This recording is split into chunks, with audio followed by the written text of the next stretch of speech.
नमस्कार, मैं आपका दोस्त विपिन खेतान और आज के हमारे पॉडकास्ट के गेस्ट हैं डॉक्टर राम बाबू गोयल। डॉक्टर साहब सामाजिक भी हैं और क्योंकि डॉक्टर ही उनका पैसा है तो उसके लिए वो मरीजों की भी सेवा करते हैं।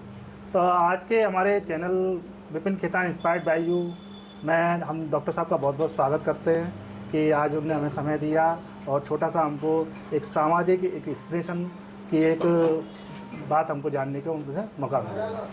डॉक्टर साहब बहुत बहुत धन्यवाद। नमस्कार डॉक्टर साहब हमारा चैनल है Vipin Khetan inspired by you जी। तो चूँकि आप सामाजिक कार्य भी करते हैं, ग्रेटर ग्वालियर के आप अध्यक्ष भी हैं ग्वालियर के, और आप सामाजिक कार्य भी खूब करते हैं। तो ये आप जो जिस सामाजिक कार्य आप करते हैं, तो चूँकि हमारा चैनल इंस्पायर्ड बाय यू है, तो हम चाहते हैं कि आप हमारे दर्शकों को बताइए कि आप ये किससे प्रेरित होकर आप ये कार्य करते हैं और आपका जो करने का सामाजिक कार्य करने का जो उद्देश्य है वो क्या है आपका।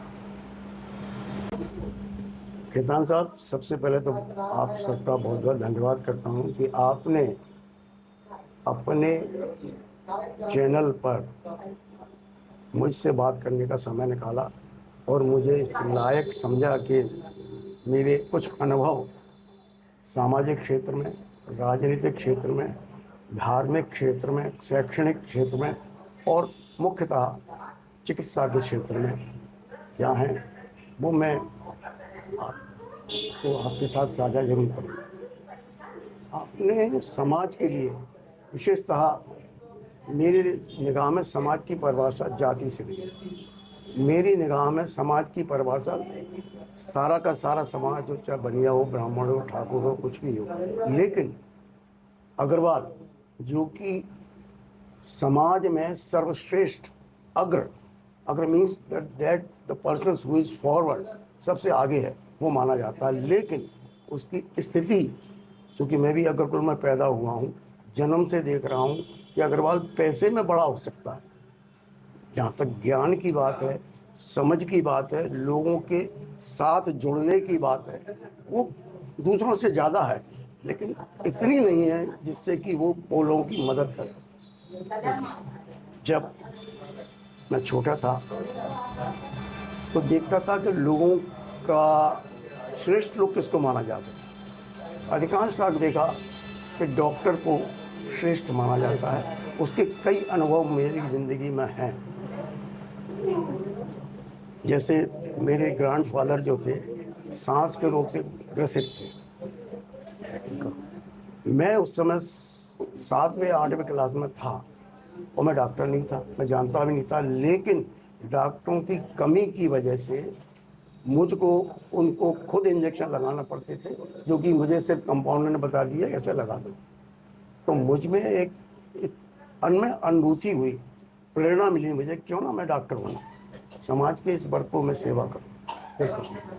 इसलिए मैं डॉक्टरी के प्रोफेशन में आया। समाज की जो अपन बात कर रहे थे, तो समाज की सेवा, चूँकि मैं डॉक्टर बना और जब यहाँ मेडिकल प्रैक्टिस करने लगा 73 अक्टूबर से जब मैंने शुरू की, तो समाज का एक आदमी जब डॉक्टर होता है, आज तो बहुत डॉक्टर हैं, लेकिन उस दौरान पूरे ग्वालियर में 3 4 5 डॉक्टर का एडमिशन होता था। तो मेरी उस समय बहुत बहुत डॉक्टर की वैल्यू होती थी। इसलिए समाज ने मुझको भी पकड़ा और कहा आप सामाजिक कार्यों में आइए। और डॉक्टर चूँकि चिकित्सा करता है तो समाज का हर वर्ग उसके पास आता है और अपनी पीड़ा, और चूँकि मैं जनरल प्रैक्टिशनर हूँ, जनरल फिजिशियन हूँ, उसकी वजह से मेरे को सामान्य से सामान्य लोग भी आते थे। उनकी पीड़ा, उनकी परेशानियाँ न सिर्फ स्वास्थ्य की बल्कि उनके घरों की, उनकी पारिवारिक स्थिति, उनकी आर्थिक स्थिति, ये सब मुझसे शेयर करते थे। बहुत बढ़िया आपके विचार, हमने बहुत समझा, आपको भी समझा आपकी, क्योंकि आप हमारे पिता तुल्य हैं। और लेकिन मैंने आज आपकी बचपन की जर्नी से और अभी तक की जर्नी को मैं आपका समझा है कि आपने कैसे स्ट्रगल किया, किस तरीके से आप मतलब एक समाज में आए और किस तरीके से आप एक सम्मानीय लोगों का सम्मान करके और लोगों की नज़रों में आप एक सम्मानीय नागरिक बने।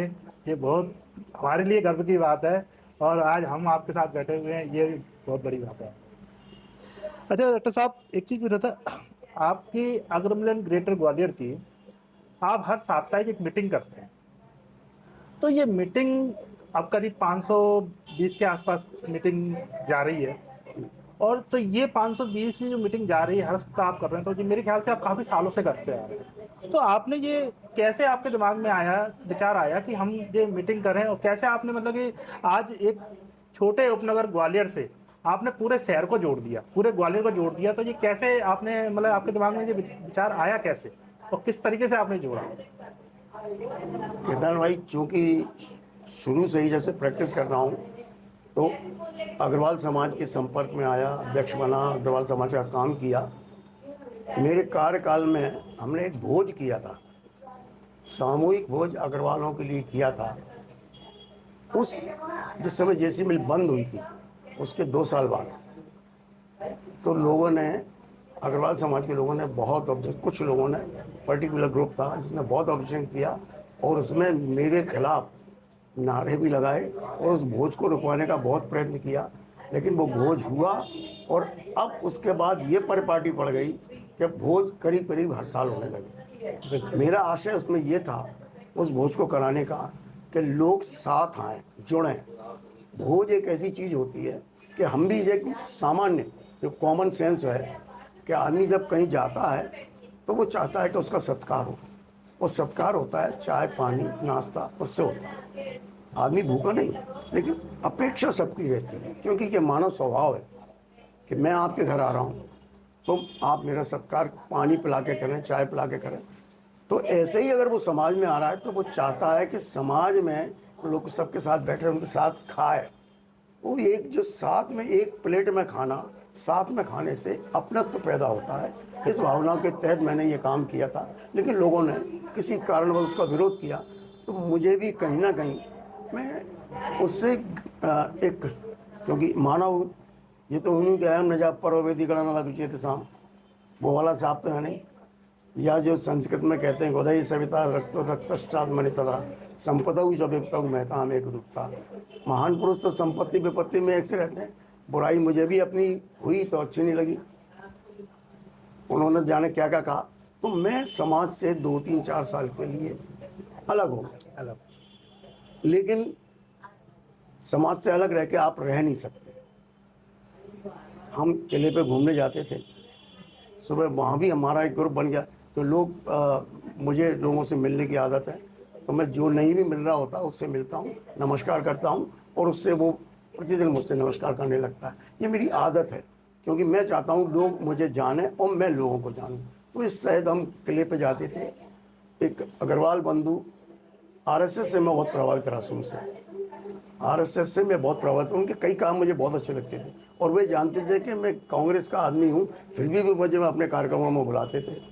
इस बात से भी मैं बहुत प्रभावित हुआ, और मैं कह के कहता था कि मैं तो कांग्रेसी आदमी हूँ, आप मुझे क्यों बात कर रहे हो? बोले हमें कांग्रेस और बीजेपी से क्या, उससे जनसंघ से क्या मतलब, हमें तो आदमी से मतलब है, उसमें क्या चीज़ है हम उसको उसकी वजह से बुलाते हैं। उसी तहत मैं उनके जाता था। मुझे उनकी एक बात बहुत अच्छी लगती थी, ये ग्रुप की आपने पूछी ना, अग्रवाल ग्रेटर ग्वालियर कैसे बना। अग्रवाल ग्रेटर ग्वालियर के लिए हम फिर उस माध्यम से हम लोगों को घूमने जाते थे, उस माध्यम से अपने दोस्तों को बर्थडे विश करने जाते थे घर पे, और वहाँ से नाश्ता वास्ता वो सत्कार करता था, आते थे। लौटते समय एक हमारे अग्रवाल भाई मिले, बोले डॉक्टर साहब आप इतना काम करते हो लोगों के लिए, और जो करते हो अपने समाज के लिए भी तो कुछ करो। सही बात।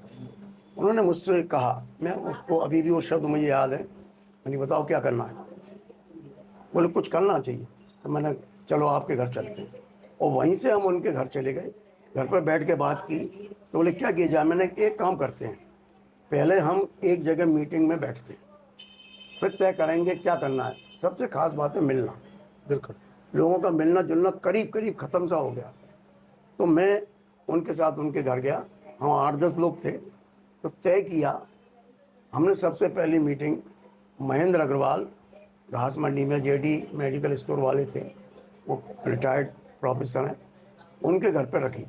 लोगों ने कहा डॉक्टर साहब अपने घर पे क्यों नहीं रख रहे। मैंने कहा इसलिए नहीं रख रहा कि ये लोगों को लगे कि डॉक्टर साहब नहीं बना रही, सिर्फ डॉक्टर साहब ही सब कुछ है। मैं नहीं, सबसे पहली मीटिंग दूसरे के यहाँ, मेरे यहाँ बाद में होगी। सही है। नहीं मेरे यहाँ होके आखिरी ना हो जाए। मैं चाहता हूँ मेरी मीटिंग नंबर पे पीछे आए। सही। इस तरह से हमने महेंद्र जी के जगह गए और हम, जैसा मुझे याद है, करीब करीब 4 या 5 लोग थे उस दिन मीटिंग में। फर्स्ट मीटिंग चाय पे थी और उसमें फिर धीरे धीरे तय किया नाम क्या रखा जाए। तो मैंने कहा देखो हम मिलने के लिए बैठ रहे हैं और अगर मिलेंगे तो आगे की बातें होंगी और आगे की बातें होंगी तो काम होते जाएगा। मिलना ज़रूरी है और हर सप्ताह मिलेंगे। आज आपके घर, कल उनके घर, उसमें उसके घर, दूसरे घर। चूँकि मैं डॉक्टर था तो अधिकांश लोग मुझको सम्मान करते थे तो मेरी बात भी नहीं टालते थे। मैंने कहा आज गुप्ता जी आपके यहाँ आएंगे, जैन साहब आपके यहाँ आएंगे। बोले ठीक है साहब, अगले संडे मेरे यहाँ। हमने उसका मेनू कट किया। हमने कहा साहब सिर्फ चाय और 2 बिस्किट, एक नमकीन एक मीठा। बिस्किट की 3-4 भी खा सकते हैं लेकिन kind of biscuit must be 2 only. नमकीन और वो पानी, इससे ज़्यादा हम स्वीकार नहीं करेंगे। बिल्कुल। तो इस पर कई लोग बोले नहीं साहब मैं तो ये कराना चाहता हूँ। मैंने कहा नहीं अभी यही चलेगा। तो ऐसे चलते चलते चलते चलते नाम क्या रखा जाए, अग्रवाल महासभा, अग्रवाल तक। मैंने कहा नहीं, क्योंकि राजनीति में रह के मैंने मतलब कहीं ना कहीं हिडन एजेंडा भी मेरा था कि मुझको अपने 3 शहरों के अग्रवाल के घर तक पहुंच बनानी है। बिल्कुल। कई बार हमारे मुन्ना लाल जी ने, गिरधारी लाल जी ने भी कई बार अपना कष्ट व्यक्त किया था कि अपना ब्लॉक लेवल पर या पार्षद लेवल पर अपने संगठन नहीं है। तो मैंने कहा उसको कैसे बनाया है, ये मैंने सोचा और उस थीम से मैंने कहा जब हम एक एक मोहल्ले में एक एक आदमी के घर जाएंगे तो उस समय 60 वार्ड हुआ करते थे, अब तो 66 हो गए। तो हम ऐसे करके 66 मीटिंग करते चले गए। और चूंकि हमारा एजेंडा सिर्फ चाय बिस्किट था और हमारे यहाँ कोई पदाधिकारी नहीं है, कोई अध्यक्ष नहीं, कोई महामंत्री नहीं, कोई कोषाध्यक्ष नहीं, जो अग्रकुल में पैदा हुआ है वो हमारा सदस्य। बिल्कुल। कोई शुल्क नहीं, निःशुल्क, आपकी सदस्य शुल्क भी नहीं है। आप जो बने अपने घर आएंगे माफ कीजिए। इस तरह से ये प्रारंभ हुआ और 4 आदमी से और 6 आदमी से चलने वाली ये संस्था धीरे धीरे धीरे, क्योंकि उसमें कोई पदाधिकारी नहीं था, जो काम करता था वो सामने दिखता था। अभी भी यही हो रहा है, अभी भी यही हो रहा है। अभी भी यही हो रहा है। जो ज़्यादा आता है वो ज़्यादा चमकता है, जो नहीं आता वो पीछे चला जाता है। तो अभी भी हम यही कर रहे हैं। और डॉक्टर साहब आपने बताया कि आपने 2-3 लोगों के साथ में मिलकर चालू करी। तो जैसे आप महेंद्र अग्रवाल जी का आपने बताया था, घास मंडी वाले, इनके घर पे आपने पहले चालू करी थी। तो ये कब, कौन सी मतलब सन में आपने चालू करी थी? ये हमने शुरू की थी, मुझे अच्छी तरह ध्यान है, सबसे पहली मीटिंग हुई थी 24 दिसंबर 2014 को, क्योंकि 12 दिसंबर को हम 14 को उसकी बर्थडे की बधाई देने गए थे सोमानी जी की, और वहाँ से बैठ के हम बैठे थे। वो 12 दिसंबर था तो 2 दिन बाद संडे था, इसलिए संडे का दिन चयन किया। तो वो 14 दिसंबर 2014 से ये मीटिंग प्रारंभ हुई। एक एक करके मीटिंग बढ़ती रही। कोरोना में भी ये मीटिंग बंद नहीं हुई। हमने डिजिटल मीटिंग शुरू की। कोरोना में हमारे पास डिजिटल रिकॉर्ड है, कोरोना में डिजिटल मीटिंग थी। और जो 4 लोग उस समय थे जो मुझे याद है, मैं, अजय जैन, अजय बंसल और महेंद्र अग्रवाल, डॉक्टर राम जी, मेरे बड़े भाई साहब प्रभुदयाल गुप्ता, संभवतः एक और कोई था, उसका नाम नहीं आ रहा, क्योंकि जो रिकॉर्ड था उन दिनों की उसका, वो हम लोगों से चूक हो गई। मतलब आपने 5 लोगों के साथ में मिलकर ये मीटिंग चालू करी और आज मैं समझता हूँ कि आज अग्रविलन ग्रेटर ग्वालियर के अंदर कम से कम 500 से ज़्यादा सदस्य हैं आपके। और काफ़ी सालों से कि आप हर हफ्ते आप मीटिंग कर रहे हैं और हर कभी वो चाहे एनिवर्सरी हो उस पर आप हर किसी को बधाई देते हैं, और चाहे उनके जन्मदिन हो तो भी आपका स्पेशली सबका पास फ़ोन पहुंचता है, मैसेज पहुंचता है। क्योंकि मैं भी अग्रवाल हूँ तो मैंने अक्सर देखा है कि सबके मैसेज ग्रुप में आते हैं और सबसे पहले आपका ही थ्रू ही आता है। तो ये बहुत सराहनीय वाली बात है डॉक्टर साहब। अच्छा डॉक्टर साहब, एक चीज़ पूछा था, आपने अभी बोला मीटिंग चलती है आपकी, तो ये मीटिंग आपने कोविड में किस टाइप से उसको जारी रखा? डिजिटल मीटिंग, डिजिटल आपने उसको जारी डिजिटल मीटिंग, हमारी 12 मीटिंग डिजिटल हुई। डिजिटल 12 मीटिंग, हाँ, जिसका हमारे पास रिकॉर्ड है। क्योंकि कोरोना करीब चला तो बहुत, लेकिन उसके बाद में फिर मीटिंग शुरू हो गई। घरों पर जब अलाउ हो गया, बीच बीच में अलाउ हो जाता था तो घरों पर जाके मीटिंग करते थे। तो वो डिजिटल मीटिंग हमने की, उसमें भी लोग सम्मिलित हुए। एक हमने गूगल पर एक मीटिंग लिंक बना दी थी, हाँ। वो लिंक डाल देते थे तो लोगों को टाइम मालूम था। सब 8:30 बजे, हम उस समय भी वही टाइम था, 8:30 बजे डिजिटल मीटिंग चलती थी। बहुत से लोग पूजा कर रहे होते थे, बहुत से लोग अपना काम कर रहे होते थे, लेकिन मीटिंग अटेंड करते थे और बात करना होती थी तो उनको हम समय देते थे। सब कनेक्टेड रहते थे। इस तरह से हमने की। और जहाँ सदस्यों का सवाल है, अब हमारे करीब 1650 सदस्य हमारे पास, हमारे चारों ग्रुप में हैं। मतलब इस साढ़े समय 1600 अग्रमिलन सदस्य, ग्रेटर ग्वालियर के 4 मतलब 1650 सदस्य आपके पूरे पूरे ग्वालियर पूरे संभाग के। ग्वालियर में है। और कुछ बाहर के भी हैं, जयपुर के भी हैं, इधर के भी हैं, जो अग्रवाल यहाँ से चले गए हैं या रिलेटिव्स हैं, वो भी बने हैं। तो कोविड में तो वो लोग बहुत जुड़े। डॉक्टर साहब, आप जो मीटिंग करते हैं तो उसका एजेंडा क्या होता है? मतलब मीटिंग करने से सिर्फ एक मिलना ही होता है कि कुछ और भी आपके एजेंडे होते हैं, मतलब मीटिंग मतलब समाज के लिए? नहीं, मीटिंग के साथ साथ शुरुआत हुई थी मिलने से। जब मिलने से शुरुआत हुई थी, लोगों का मन हुआ कि चलो कहीं घूमने चलें। तो हमने पारिवारिक गोठें की जो यहाँ से बाहर गए, इसमें हमारे अजय जैन भाई, श्री राम जी अजय जैन भाई और जी विनयनगर ग्रुप, इनका जो पूरा एक दल था। मैं अजय जी को बहुत पहले से जानता हूँ, 89 86 से जब से पर्चा सम्मेलन शुरू हुआ था। मैंने देखा था, मैंने छांटा था कौन कौन से लोग हैं जो बहुत एक्टिव हैं। तो मुझे अजय जैन का नाम याद नहीं था, लेकिन मुझे कद काठी और वो याद था। तो लोगों से पूछा तो उन्होंने बताया वो अजय जैन है। मैं उनसे मिला, उनको बुलाया, वो हमारी मीटिंग में आने शुरू किया। उन्होंने बहुत हेल्प की, अग्रीमेंट में बहुत काम किया, बहुत काम किया। और सारी बाहर घुमाने का काम उन्हीं के जिम्मे था। और उन्होंने बखूबी, हम यहाँ से करौली भी गए थे, हम यहाँ से इधर ये डबरा के पास जो भूतेश्वर, वहाँ भी गए थे। ये सब अजय जैन जी की व्यवस्था होती थी, उनका ही प्रारूप होता था और ये सारा काम उन्हीं के जिम्मे था। मतलब कहीं भी, मतलब कि जहाँ भी आप लोग पिकनिक, सामाजिक पिकनिक पे आप लोग जाते थे तो उसकी पूरी जिम्मेदारी अजय जैन साहब के पास अजय रहती जी ने थी उनका ग्रुप और वो उसको पूरा तरीके से अच्छी तरीके से मैनेज करते थे। क्योंकि मैं भी कई बार मीटिंग में गया हूँ, कई बार मैं भी पिकनिक में गया हूँ, तो मैंने देखा है अजय जैन साहब का बिल्कुल एक एक रुपये का हिसाब रहता है। पूरा एक एक रुपये का वो हिसाब बाकायदा कागज़ पर लिख कर देते हैं और उनका मतलब फेयर है बिल्कुल। कहीं तक आज तक उनके ऊपर एक रुपये की उंगली नहीं उठी है। और मैं समझता हूँ कि जितना सम्मान, जितना विश्वास लोग आप पे करते हैं, उतना ही मीटिंग के लिए अग्रवाल में उनका भी होता है। नहीं, तो ये नेचुरल है। बहुत सराहनीय मैंने बात बताया है। ना, हमारे जो काम करता है उनकी खूबी जो है, जिसकी जो खूबी होती है, हम क्या पकड़ते हैं, वो अपने आप आता है। उन्होंने कहा डॉक्टर हम पिकनिक चलना है, अरेंज करो। तो वो चूंकि इसमें माहिर है और मेहनती है और होशियार तो है, जॉब में है तो सरकारी आदमी, बिल्कुल। मतलब ऐसे थोड़ी है। तो मतलब वो निकाल के और बहुत टाइम देते, बहुत टाइम देते। अग्रवा भी ले गए थे, बिल्कुल। मैं तो नहीं जा पाया था अग्रवा। अभी टीकमगढ़ के आगे भी कहीं ले गए थे किसी माता पे, क्योंकि मेरे साथ स्वास्थ्य की वजह से मैं कई लंबी जगह पर नहीं जा पाता, बिल्कुल। इसलिए अदरवाइज मतलब कहना चाहिए। लेकिन वो सब हमें सबसे खासियत बात ये थी कि ये किसी को यही नहीं पता कि इस ग्रुप का अध्यक्ष कौन है, मंत्री है ही नहीं। क्योंकि अजय जैन जी जब वहाँ जाते तो मैं उनके पीछे जाता था। आप अग्रवालों में सीनियर भी काफ़ी हैं और आपका मार्गदर्शन भी लोगों को मिलता रहता है। कोई कोई मैं समझता हूँ कि कोई भी चीज़ आज आज की डेट में अपने क्षेत्र में और कोई भी अग्रवाल से रिलेटेड कोई भी जानकारी लेनी होती है या कुछ कुछ बड़े काम करने होते हैं तो आपका मार्गदर्शन तो ज़रूरी होता ही है। तो इसके लिए ये बहुत बड़ी बात है ये कि ना आपके मार्गदर्शन से ही काम होते हैं। तो अनुभव इसीलिए तो उसमें अध्यक्ष वाली बात ही नहीं आती कि अपने आप में ही अपना बड़प्पन आ जाता है उस चीज़ को। तो वो जो हमने जो एजेंडा आप जो पूछ रहे थे उस विषय पे आपने कहा था, वो अपन आते आते रह गए। पहले मेडिकल, पहले तो शुरू हुआ कि मिलना, फिर उसके बाद में घूमना फिरना शुरू हुआ धार्मिक स्थलों पर, अन्य प्राकृतिक स्थलों पर। उसके बाद हमने ये शुरू किए काम, कुछ विशिष्ट लोगों को बुलाते थे अपनी मीटिंग में।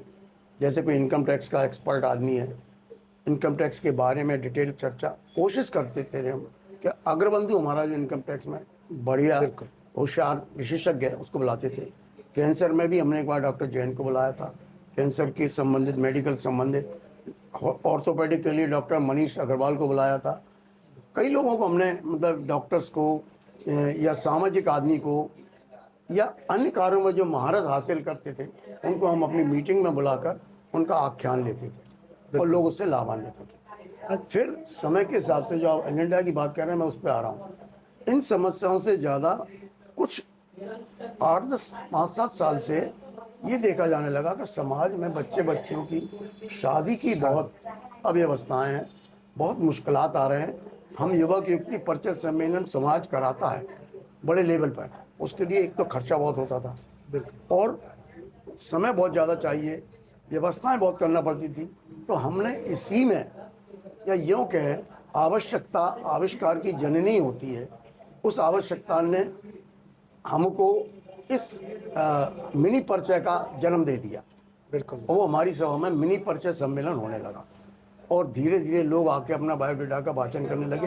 उससे जो हमारी संख्या बीच में घट रही थी, उनके आने से वो संख्या पुनः बढ़ने लगी। आज हम हर मीटिंग में 50 से कम कभी नहीं होते, कहीं भी किसी भी कॉर्नर पर करना है, और मीटिंग रखने की भी दिक्कत नहीं पड़ती लोगों के। यहाँ करीब करीब ये मान के चले हमारी ये 520वीं मीटिंग, 519वीं मीटिंग अगले सप्ताह है संडे को, और 10 साल हो ही गए। 520 होती है मीटिंग 10 साल में कायदे से, तो करीब 520वीं मीटिंग भी आ रही है। तो उस मीटिंग में जब आ जाएगी तो ये उसमें हम ये कोशिश, बीच में मैं एक बात और भूल गया, अजय जैन जी और उनके ग्रुप ने 3 मिनी परिचय सम्मेलन, युवक युक्ति परिचय सम्मेलन कराए। एक महाचंद की किशोरियाल की धर्मशाला सबसे पहला, दूसरा मुरार में, तीसरा फिर ग्वालियर में। 3 परिचय सम्मेलन अजय जैन जी और उनके, मैं तो सबके संग में था ही। अगर मिल में एक सबसे खासियत क्या है कि जो भी काम कर रहे हैं, क्योंकि उसमें ग्रुप तो अलग थे नहीं, काम करने वाले कौन, अजय जैन या आर के गर्ग, फतेह बाबा, कई लोग जिनके नाम हम गिन के ले सकते हैं। इन लोगों ने बहुत काम किया। ऐसा नहीं कि दूसरों ने नहीं किया, दूसरों ने भी बहुत काम किया। जैसे डॉक्टर राम जी हैं, डॉक्टर रामजी दास गोयल, आज का डॉक्टर LD गर्ग, ये लोग हमारे साथ हर सभा में जाते हैं। ये भी बहुत बड़ा काम है। बिल्कुल बिल्कुल, बहुत बड़ा काम है। डॉक्टर महेंद्र अग्रवाल, चूँकि वो हार्ट की डिसीज से ग्रसित हैं, इसलिए करीब 3-4 साल से उनकी मदद हमको उस रूप में नहीं मिल पा रही, लेकिन उनका मार्गदर्शन और निर्देशन हम लेते रहते हैं, बात करते रहते हैं। अब वो आने जाने में असमर्थ हैं।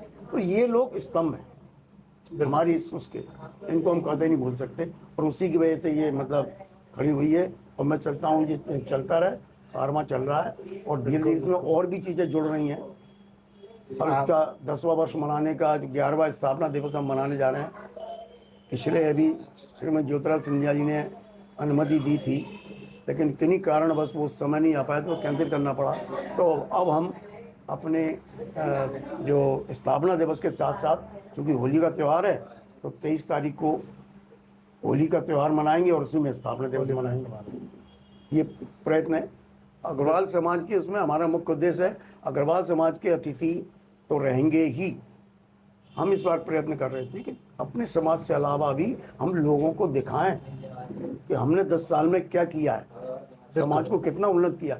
सबसे बड़ी विशेषता जो हुई, जो पहले अग्रवाल समाज में अग्रवाल नवयुग संघ के समय 1-2 कार्यक्रम हर शहर कराता था, लश्कर, मुरार, ग्वालियर, अग्रवाल महासभा कुछ करा देती थी, या कुछ छोटी छोटी और संस्थाएं हैं, 15-16 संस्थाएं, वो थोड़ा बहुत करा लेती। किसी ने जुलूस निकाल दिया, किसी ने कुछ निकाल दिया, उस तरह से कराती थी। लेकिन मैं समझता हूँ हम लोगों के सबके संयुक्त प्रयास से जो मिलन शुरू हुआ, उससे लोग मिलना शुरू हुए, उससे नई नई चीज़ें और होना शुरू हुई। बिल्कुल बिल्कुल। तो उन चीज़ों को कई चीज़ें हुई जिनको मतलब उनको श्रेय देना जरूरी है। डॉक्टर साहब, आप चूँकि डॉक्टर भी है, आपका पेशा चिकित्सक का है, तो आप कभी मतलब क्योंकि सामाजिक ज़्यादा भी हैं आप, तो उसमें कभी आप लोगों ने फ्री कैंप जैसे कुछ अपने लोगों ने कभी लगाए हैं क्या? आपने नहीं, फ्री कैंप मैंने अपने अग्रवाल नवयुग संघ के माध्यम से ही लगवाए थे। आई कैंप हम लगवाते थे, मुझे अच्छी तरह ध्यान है। 89, 90, 91, 92, 93, 95, इसमें मैंने अग्रवाल नवयुग संघ के माध्यम से अग्रवालों के द्वारा आई कैंप लगवाए। उन आई कैंप में सबका इलाज था। अग्रवाल अकेले उससे लाभान्वित होंगे ऐसा नहीं था, पूरे समाज के लिए था, समाज, पूरे ग्वालियर के लिए, लश्कर मुरार, तीनों शहरों के लिए था। और वो हमने अधिकांश था जो लगवाए महाचंद के सूर्यलाल की धर्मशाला में, और वहाँ पर हमको सारी निःशुल्क व्यवस्था मिल जाती थी, वहाँ लगाए। उस समय डॉक्टर दत्ता डॉक्टर गुप्ता, जो जो डॉक्टर उपलब्ध थे, चलित मोबाइल यूनिट थी उस समय आई की, वो लोग आते थे करते थे। फिर उसके बाद में क्या हुआ, समय के बाद में ये कैंप बंद हो गए। लेकिन अभी उसी रूपरेखा को हमने पुनः शुरू किया है। अभी भाई अशोक जैन वहाँ अग्रवाल समाज के ही है, वो कैंप लगाते हैं हर 25 तारीख को। अभी मेरे सुपुत्र जो कि ऑप्थेल्मोलॉजिस्ट हैं, उन्होंने भी एक हॉस्पिटल अपना भी शुरू किया है, मेरे नाम से ही है, प्रेम नगर में doctor Rambabu Goyal eye hospital. उसमें उसका उद्घाटन श्रीमद ज्योतिरादित्य सिंधिया ने किया। तो उनका जब वो भाषण दे रहे थे, उनका प्रश्न था, डॉक्टर साहब इसमें आप फ्री क्या कर रहे हैं? ये राजनीतिक लोग जो होते हैं ना, लोग कहते हैं कुछ लेते नहीं आने का। मैं मानता हूँ जो लेते हैं, लेकिन समाज के लिए लेते हैं। बिल्कुल। उन्होंने मांगा क्या, आप फ्री क्या कर रहे हैं? मैंने कहा साहब आप आदेश कीजिए। बोले मैं चाहता हूँ कि 3 महीने के लिए आप निःशुल्क परीक्षण रखें। तो मैंने जब उनका स्वागत भाषण दिया, जब मेरी चर्चा उनसे मंच पर हो रही थी, तो उनके बोलने से पहले ही मंच पर जब मैं उनको स्वागत भाषण देने का, तो मैंने कहा कि 6 महीने तक हम 10 बजे से 1 बजे तक निःशुल्क परामर्श, परीक्षण, चश्मे का नंबर, दवाई लिख के देंगे, और जो जो काम उसको हमसे कराना होगा उसका शुल्क कम से कम दरों पर लेंगे, और या चाहे जहाँ करा ले। ये हमने शुरू किया। लेकिन उसका नतीजा ये निकला कि लोग कहने लगे साहब आप जब बंद मत करिए। तो हमने उनकी इच्छा को रखते हुए उस दिनांक से 19 मार्च 2023 से आज दिनांक तक हम 10 बजे से 1 बजे तक निःशुल्क परीक्षण कर रहे हैं। तो उससे हमें कोई नुकसान नहीं। 2 से 4 बजे तक हम 1 बजे से 4 बजे तक फीस लेते हैं, 10 से 1 बजे तक निःशुल्क। जितने भी मरीज आ जाते हैं, एनरोल हो जाते हैं, उनको हम चाहे जितनी देर देखना पड़े देखते हैं। बहुत बढ़िया डॉक्टर तो साहब। प्रयत्न ये था, उनकी प्रेरणा थी सिंधिया जी की, और उससे ये हुआ। और मैं समझता हूँ उससे घाटा किसी को नहीं हुआ। दोनों पक्षों को लागू, मरीजों को भी लागू हुआ, डॉक्टर को भी लागू हुआ। कम से कम मरीज देखने को तो मिल रहे हैं पूरी तरह से। मतलब इस हिसाब से डॉक्टर साहब आप मतलब कहीं ना कहीं आप राजनीति में भी मतलब रुचि रखते हैं, और मतलब समाज के लिए अग्रवाल होने के नाते आप समाज के लिए भी करते हैं, और डॉक्टर होने के नाते आप फ्री कैंप भी लगाते हैं, और राजनीति में भी थोड़ा सा इंटरेस्ट रखते हैं। तो इस राजनीति के माध्यम से भी आप कहीं ना कहीं समाज का भलाई करते हैं। नहीं, राजनीति तो मेरा मतलब डॉक्टरी के साथ सबसे पहले समाज तो बाद में आया। राजनीति में मैं 84 में जब यहाँ प्रैक्टिस कर रहा था, तो चूँकि मैं बहुत कम पैसे लेता था, और चूँकि सामाजिक उसमें था, ईश्वरी कृपा से बहुत पैसे वाला शुरू से ही हूँ, तो इसलिए पैसे की मेरे को ज़्यादा रुचि भी नहीं थी। तो गरीब मरीज बहुत हैं, और यहाँ पर मोमडन एरिया बहुत ज़्यादा जो गरीब है। हमारे पीछे बात हम शाक के कोली और हमारे जाटा भाई, ये सभी ये समाज, ये पूरी की पूरी पिछड़ी बस्ती है, इस पर पैसा नहीं होता था। मैंने उन दिनों 1.5-2 रुपये में 73 में इंजेक्शन दवा गोली देकर मतलब मरीजों का इलाज किया था। और बहुत से मरीज पैसे नहीं लाते थे तो मैं उधार भी कर लेता था। मुझे मालूम है उधार किसी का लौटता नहीं, लेकिन मतलब ये था कि तुम पैसे देना, ये नहीं, फ्री नहीं है। That was my aim. और वो मुझको, उससे मैं लोगों के बहुत टच में आया, और मैंने देखा कि जब लोगों की मदद करना होती थी, लोग मेरी बहुत इज्जत करते थे, थाना भी इज्जत करता था और सब लोग करते थे। लेकिन मैंने देखा पावर नहीं है, मैं किसी की मदद कराना चाहता था और जो सही काम कराना चाहता था और नहीं सुनते थे। इस वजह से मुझको राजनीति में ज़्यादा रुचि हुई कि ये लोग करा सकते हैं। और सिंधिया जी 84 में चुनाव लड़े, तो मुझे यहाँ से हाथ पकड़ के ले गए, तो मेरा काम करना पड़ेगा। मैं तो पहले से RSS माइंडेड था। मैं उनको, क्योंकि वो मेरे मतलब प्रेरणा स्रोत भी रहे और मुझे शुरू से पसंद थे। अब आप उसको क्यों पसंद थे, ये मेरे पास भी जवाब आज तक नहीं है। नहीं, मुझे शुरू से पसंद थे, और वो मेरे को बहुत मेरा सम्मान माने, क्योंकि वो तो मुझसे बड़े थे, लेकिन वो मुझको हमेशा आदर की दृष्टि से आदर देते थे। वो जानते थे मैं डॉक्टर हूँ, तो अन्य लोगों की अपेक्षा मुझे बहुत सम्मान देते थे। तो मैं तो मतलब कहना का उनके कभी भूल ही नहीं सकता। उनसे मैं बहुत कुछ सीखा हूँ, बहुत सीखा हूँ। वैसे भी अब तो ये कहेंगे कि माधवराव सिंधिया जी तो हमारे ग्वालियर के गौरव हैं, राजा तो हैं ही वो, साथ साथ में मतलब मैं समझता हूँ कि जब भी ग्वालियर का नाम लिया जाता है तो माधवराव सिंधिया जी या सिंधिया फैमिली का नाम तो बड़े गर्व से लिया जाता है। और हमें बड़ी इस बात की खुशी होती है कि हम उनके राज्य में मतलब हम रह रहे हैं। नहीं बिल्कुल। और ये हमारे गौरव के लिए बात है, हमारी सम्मान की बात है। सिंधिया जी के लिए, अभी माधुरा सिंधिया जी हमारे सम्मानीय रहे हैं, और अभी हमारे केंद्रीय मंत्री श्री ज्योतिराज सिंधिया जी भी हैं, वो भी काफ़ी मतलब ग्वालियर के लिए उनने विकास का काफ़ी वो ध्यान रखते हैं। और अभी जो उनने ग्वालियर में एयरपोर्ट, काफ़ी बड़ा एयरपोर्ट बनवाया, तो ये हमारे श्रीमंत ज्योतिरादित्य सिंधिया जी का ही उससे हो पाया है। तो ये सिंधिया जी का ग्वालियर के प्रति योगदान होना तो बहुत बड़ी बात है, और वो जो कार्य करते हैं वो हमारे लिए सम्मान की बात है। तो डॉक्टर साहब जी, आपने बहुत अच्छी बात बोली कि आप चूँकि चिकित्सा से भी हैं, राजनीति से भी है, सामाजिक से भी हैं, तो कहीं ना कहीं आप समाज के लिए कुछ ना कुछ करते ही रहते हैं। नहीं, तो उससे अच्छा, एक चीज़ और मैं पूछना चाह रहा था डॉक्टर साहब आपसे, कि आप ये चीज़ें आप करते हैं तो इन चीज़ों को मैनेज कैसे करते हैं? मतलब अपने क्लिनिक को भी, चूँकि आप सामाजिक में आते जाते ही काफ़ी रहते हैं, तो इन चीज़ों को आप मैनेज कैसे करते हैं टाइमली? फैमिली को, अपने क्लिनिक को, समाज को, राजनीति को किस तरह से मैनेज करते हैं? फैमिली को मैनेज करने की तो मुझे ज़रूरत नहीं पड़ी क्योंकि मेरी पत्नी इतनी होशियार हैं कि वो पूरा फैमिली वही संभालती हैं। मैं तो आर्थिक व्यवस्था करता हूँ, बाकी वो सब करती हैं, सब करती रहती हैं। वो फैमिली तो अलग बात हो गई, लेकिन इनको मैनेज करने में बहुत ज़्यादा कुछ नहीं है। आप आलस नहीं कीजिए, जो भी समय मिलता है उसको कीजिए। राजनीति के लिए मैं कई बार क्लिनिक छोड़ देता हूँ, सामाजिक काम के लिए भी कई बार क्लिनिक छोड़ देता हूँ, इसलिए मेरी छुट्टी किसी दिन नहीं रहती। जिस दिन मुझे राजनीतिक, सामाजिक, शैक्षणिक या धार्मिक काम में जाना होता है उस दिन मेरी छुट्टी है।